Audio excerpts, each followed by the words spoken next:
Υπάρχει ένα καλό καφέ κοντά στο σπίτι μου, οπότε σκέφτομαι να πάω εκεί.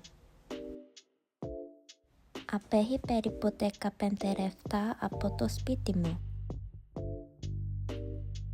Σήμερα ο ουρανός είναι πραγματικά όμορφος. Είναι πραγματικά όμορφο, σωστά. Όταν έφτασα στο καφενείο, ο ήλιος έχει ήδη δύσει.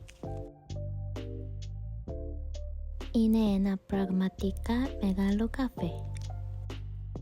Καθώς περπατάω, βλέπω κάτι οικείο. Κοίτα αυτό. Είναι κορινθιακής αρχιτεκτονικής. Νομίζω ότι θα είναι ακόμα πιο όμορφο το απόγευμα.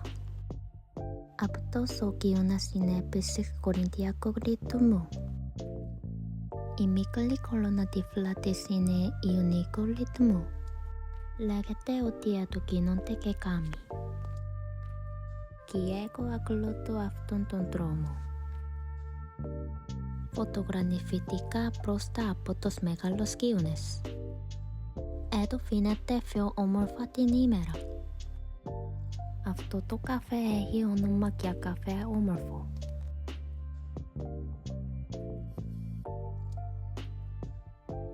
Στο εσωτερικό του καφέ υπάρχουν και αγαμάτα. Τα κατεστήματα είναι διαμορφωμένα σε επίπεδα. Φαίνεται πως εδώ γίνεται η παραγγελία.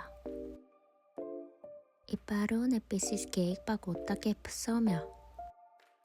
Περιμένουμε τον καφέ που παραγγείλαμε. Αυτό το καφέ έχει και όμορφο φωτισμό.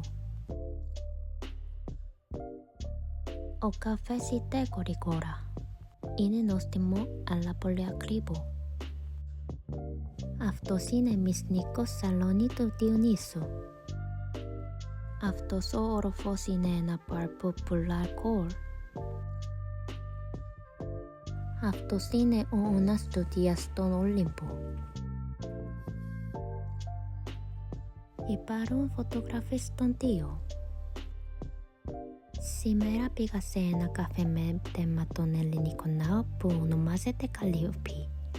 Αν σας δώσει η ευκαιρία, πηγαίνετε εκεί εσείς. Λοιπόν, αντίο.